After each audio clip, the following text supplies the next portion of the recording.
നമസ്കാരം. ഇന്നലെ നമ്മൾ പഠിച്ച SCERT ചാപ്റ്ററിൽ നിന്നുള്ള ക്വസ്റ്റ്യൻസാണ്. 10ാം ക്ലാസ്സിലെ ജോഗ്രഫിയിലെ ചാപ്റ്റർ 1 പാർട്ട് 1 നമ്മൾ ചെയ്തിട്ടുണ്ടായിരുന്നു. ക്വസ്റ്റ്യനിലേക്ക് കടക്കാം. ഒന്നാമത്തത്, ദിനാന്തരീക്ഷ സ്ഥിതിയും കാലാവസ്ഥയും സംബന്ധിച്ച് താഴെ പറയുന്ന പ്രസ്താവനകൾ പരിശോധിക്കുക.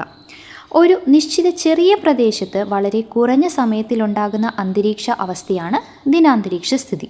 സാധാരണയായി 35 മുതൽ 40 വർഷത്തെ നിരീക്ഷണ ഫലങ്ങളുടെ ശരാശരി രൂപമാണ് കാലാവസ്ഥ. മുകളിലുള്ള പ്രസ്താവനകളിൽ ഏതാണ് ശരിയായിട്ടുള്ളത് എന്നതാണ് ചോദ്യം. ഏതാണ്? 1ഉം 2ഉം ശരിയാണ് അല്ലേ? 1ഉം 2ഉം ശരിയാണ്. അടുത്ത ചോദ്യത്തിലേക്ക് പോവാം. താഴെ നൽകിയിരിക്കുന്ന പ്രസ്താവനകളിൽ ശരിയായത് ഏത്? അന്തരീക്ഷവായു ഭൂമിയുടെ ഉപരിതലത്തിൽ പ്രയോഗിക്കുന്ന ഭാരത്തെയാണ് അന്തരീക്ഷമർദ്ദം എന്ന് വിളിക്കുന്നത്. അന്തരീക്ഷമർദ്ദം അളക്കാൻ ബാരോമീറ്റർ എന്ന ഉപകരണം ഉപയോഗിക്കുന്നു. ഏതൊക്കെയാണ് ശരിയായിട്ടുള്ളത്? 2ഉം 1ഉം 2ഉം ശരിയാണ് അല്ലേ? ഇന്ത്യൻ കാലാവസ്ഥാ നിരീക്ഷണ വകുപ്പിനെ സംബന്ധിച്ച പ്രസ്താവനകളിൽ തെറ്റായ പ്രസ്താവന ഏതാണ്? തെറ്റായതാണ്. ഇന്ത്യൻ ഗവൺമെൻറ്റിൻ്റെ ഭൗമശാസ്ത്ര മന്ത്രാലയത്തിന് കീഴിലാണ് ഇന്ത്യൻ കാലാവസ്ഥാ നിരീക്ഷണ വകുപ്പ് പ്രവർത്തിക്കുന്നത്. ഇതിൻ്റെ പ്രധാന ആസ്ഥാനം മുംബൈയിൽ സ്ഥിതി ചെയ്യുന്നു. കനത്ത മഴയും കൊടുങ്കാറ്റുകളും പ്രവചിക്കുക എന്നത് ഇതിൻ്റെ പ്രധാന ലക്ഷ്യമാണ്. നമ്മളോട് ചോദിച്ചിട്ടുള്ള തെറ്റായതാണ് ചോദിച്ചിട്ടുള്ളത്. ഏതാണ് തെറ്റായത്? രണ്ടാമത്തെ അല്ലേ? കാരണം മുംബൈ അല്ല, എവിടെയാണ്?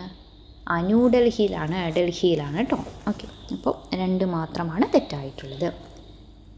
കാറ്റും ആർദ്രതയും സംബന്ധിച്ച് താഴെ പറയുന്ന പ്രസ്താവനകൾ വിലയിരുത്തുക. അന്തരീക്ഷത്തിലെ മർദ്ദവ്യത്യാസം മൂലം ഉയർന്ന മർദ്ദമേഖലയിൽ നിന്ന് വായു ചലിക്കുന്നതാണ് കാറ്റ്. ഇനി അന്തരീക്ഷ വായുവിൽ അടങ്ങിയിരിക്കുന്ന ചൂടിൻ്റെ അളവാണ് ആർദ്രത. ഇവയിലേതാണ് ശരിയായ പ്രസ്താവനകൾ? ഏതൊക്കെയാണ്? 1 മാത്രം അല്ലേ? 1 മാത്രമാണ് ശരിയായിട്ടുള്ളത്. 2 തെറ്റാവാൻ കാരണം എന്താണ്? രണ്ടാമത്തേൽ അന്തരീക്ഷ വായുവിൽ അടങ്ങിയിരിക്കുന്ന ചൂടിൻ്റെ അളവാണ് ആർദ്രത എന്നാണ് പറഞ്ഞിരിക്കുന്നത്. ചൂടിൻ്റെയാണോ? അല്ല, വായുവിലെ ജലബാഷ്പത്തിൻ്റെ അളവിനെയാണ് ആർദ്രത എന്ന് പറയുന്നത്. ഇന്ത്യൻ കാലാവസ്ഥാ നിരീക്ഷണ വകുപ്പിൻ്റെ നിരീക്ഷണ സ്റ്റേഷനുകളെക്കുറിച്ച് ശരിയായ പ്രസ്താവന ഏത്? ഇന്ത്യയിലുടനീളം 100 കണക്കിന് നിരീക്ഷണശാലകൾ IMDക്ക് കീഴിൽ പ്രവർത്തിക്കുന്നുണ്ട്. ഇന്ത്യക്ക് പുറമെ അന്റാർട്ടിക്കയിലും IMDയുടെ നിരീക്ഷണ സ്റ്റേഷനുകൾ പ്രവർത്തിക്കുന്നുണ്ട്. ഏതൊക്കെയാണ് ശരി? 1ഉം 2ഉം ശരിയാണ്. അടുത്തത്, ഒരു നിശ്ചിത ചെറിയ പ്രദേശത്ത് വളരെ കുറഞ്ഞ സമയത്തിലുണ്ടാകുന്ന താപനില, അന്തരീക്ഷമർദ്ദം, കാറ്റുകൾ, ആർദ്രത എന്നിവയുടെ അവസ്ഥയെ വിളിക്കുന്ന പേരെന്താണ്? ഏറ്റവും ആദ്യം നമ്മൾ കണ്ട ക്വസ്റ്റ്യൻ അല്ലേ? ദിനാന്തരീക്ഷ സ്ഥിതി അഥവാ വെതർ എന്നതാണ്. വളരെ കുറഞ്ഞ സമയം, അത് ഓർത്ത് വയ്ക്കാം. സാധാരണയായി കാലാവസ്ഥ നിർണ്ണയിക്കുന്നത് എത്ര വർഷത്തെ നിരീക്ഷണ ഫലങ്ങളെ അടിസ്ഥാനമാക്കിയാണ്? 35 മുതൽ 40 വർഷം വരെ. നിങ്ങൾ ജസ്റ്റ് പോസ് ചെയ്ത് ആൻസർ എഴുതുക കേട്ടോ. സിമ്പിളായിട്ടുള്ള കുറച്ചല്ലേ, നമ്മൾ ആകെ ഒരു 10 മിനിറ്റല്ലേ നമ്മൾ എടുത്തോളൂ. സിമ്പിളായിട്ടുള്ള ക്വസ്റ്റ്യൻ ആയതുകൊണ്ടാണ് ഞാൻ വേഗം പറഞ്ഞു പോകുന്നത്. അപ്പോൾ ക്ലാസ് കണ്ടിട്ട് വേണം എല്ലാവരും രാവിലെയുള്ള MCQ റിവിഷൻ എക്സാം എഴുതാൻ വേണ്ടിയിട്ട് കേട്ടോ. എന്നാലാണ് എത്രത്തോളം നിങ്ങൾ പഠിച്ചു എന്നുള്ളത് മനസ്സിലാക്കുക. ഇത് സിമ്പിളാണ്. ഏറ്റവും ബേസ് ആയിട്ട് 10ാം ക്ലാസ്സിൽ 1ാമത്തെ ചാപ്റ്റർ ആണെങ്കിലും ഏറ്റവും ബേസ് ആയിട്ടുള്ള കുറച്ച് കാര്യങ്ങൾ മാത്രമാണ് നമ്മൾ ഇന്നലെ പഠിച്ചിട്ടുണ്ടായുള്ളൂ. ഓക്കെ, അടുത്തത്, വായു ഭൂമിയുടെ ഉപരിതലത്തിൽ പ്രയോഗിക്കുന്ന ഭാരത്തെ വിളിക്കുന്ന പേരെന്താണ്? എന്താണ് അതിനെ വിളിക്കുന്നത്? അന്തരീക്ഷ മർദ്ദം അല്ലേ? ഭൂമിയുടെ ഉപരിതലത്തിൽ വായു അതിൻ്റെ ഭാരം കാരണം ചെലുത്താൻ ബലത്തെയാണ് നമ്മൾ അന്തരീക്ഷ മർദ്ദം എന്ന് വിളിക്കുന്നത്. താഴെ പറയുന്നവയിൽ കാറ്റ് ഉണ്ടാകാനുള്ള പ്രധാന കാരണം എന്താണ്? കാറ്റുണ്ടാകാനുള്ള പ്രധാന കാരണം മർദ്ദവ്യത്യാസം, ആർദ്രതയിലെ വർധനവ്, സൂര്യപ്രകാശത്തിൻ്റെ അഭാവം, ഭൂമിയുടെ ഭ്രമണം മാത്രം. ഏതാണ്? മർദ്ദവ്യത്യാസമാണ് അല്ലേ? ഉയർന്ന മർദ്ദമേഖലയിൽ നിന്ന് വായു കുറഞ്ഞ മർദ്ദമേഖലയിലേക്ക് ചലിക്കുന്നതിനെയാണ് നമ്മൾ എന്ത് പറയുന്നത്? കാറ്റ് എന്ന് പറയുന്നത്. ഇന്ത്യൻ ഗവൺമെൻറ്റിൻ്റെ ഏത് മന്ത്രാലയത്തിന് കീഴിലാണ് ഇന്ത്യൻ കാലാവസ്ഥാ നിരീക്ഷണ വകുപ്പ് പ്രവർത്തിക്കുന്നത്? ഏതാണ്? ഭൗമ മന്ത്രാലയം, ministry of earth sciences. Indian കാലാവസ്ഥാ നിരീക്ഷണ വകുപ്പിൻ്റെ പ്രധാന ആസ്ഥാനം എവിടെയാണ് സ്ഥിതി ചെയ്യുന്നത്? അത് നമ്മൾ പറഞ്ഞതാണ് അല്ലേ? എവിടെയാണ്? ന്യൂഡൽഹിയിലാണ്. വായുവിലെ ജലബാഷ്പത്തിൻ്റെ അളവിനെ വിളിക്കുന്ന പേരെന്താണ്? ഹ്യൂമിഡിറ്റി അഥവാ ആർദ്രത എന്നാണ്. ആർദ്രത, ജലബാഷ്പം, അന്തരീക്ഷ വായുവിൽ അടങ്ങിയിരിക്കുന്ന ജലബാഷ്പത്തിൻ്റെ കൃത്യമായ അളവിനെയാണ് ആർദ്രത. താഴെ പറയുന്നവയിൽ ദിനാന്തരീക്ഷ സ്ഥിതിയെ നിർണ്ണയിക്കുന്ന പ്രധാന ഘടകം ഏതൊക്കെയാണ്? ഘടകമാണ് താപനില, ഭൂമിയുടെ ആന്തരിക ഘടന, സമുദ്രത്തിൻ്റെ ആഴം മാത്രം, നക്ഷത്രങ്ങളുടെ സ്ഥാനം. ഏതാണ് വരുന്നത്? ദിനാന്തരീക്ഷ സ്ഥിതിയെ നിർണ്ണയിക്കുന്ന പ്രധാന ഘടകമാണ് താപനില അല്ലേ? ഏതൊക്കെയായിരുന്നു? താപനില, അന്തരീക്ഷ മർദ്ദം, പിന്നെ കാറ്റ്, ആർദ്രത, വർഷണം എന്നിവയെല്ലാം ദിനാന്തരീക്ഷ സ്ഥിതിയെ നിർണ്ണയിക്കുന്ന പ്രധാന ഘടകങ്ങളാണ്. എലമെൻറ്റ്സ് ഓഫ് വെതർ എന്ന് പറഞ്ഞ് നമ്മൾ പഠിച്ച കാര്യങ്ങൾ.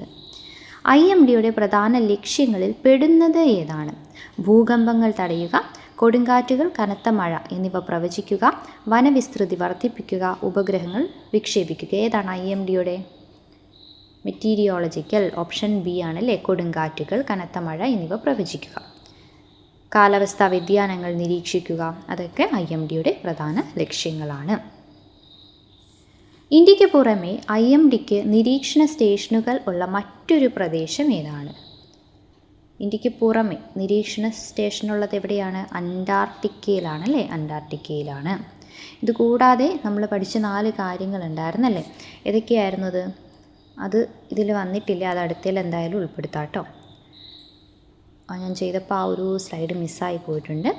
അപ്പോൾ നമ്മൾ ന്യൂക്ലിയർ ഫ്യൂഷനും അതോടൊപ്പം തന്നെ അന്തരീക്ഷ താപന പ്രക്രിയകളുണ്ടായില്ലേ? അതായത് കണ്ടക്ഷൻ, കൺവെക്ഷൻ, അഡ്വെക്ഷൻ, റേഡിയേഷൻ, അത് 4 പിന്നെ ന്യൂക്ലിയർ ഫ്യൂഷനൊക്കെ നമ്മൾ അടുത്ത സ്ലൈഡിൽ അടുത്തതിൻ്റെ ഒപ്പം MCQ ചെയ്യുക കേട്ടോ.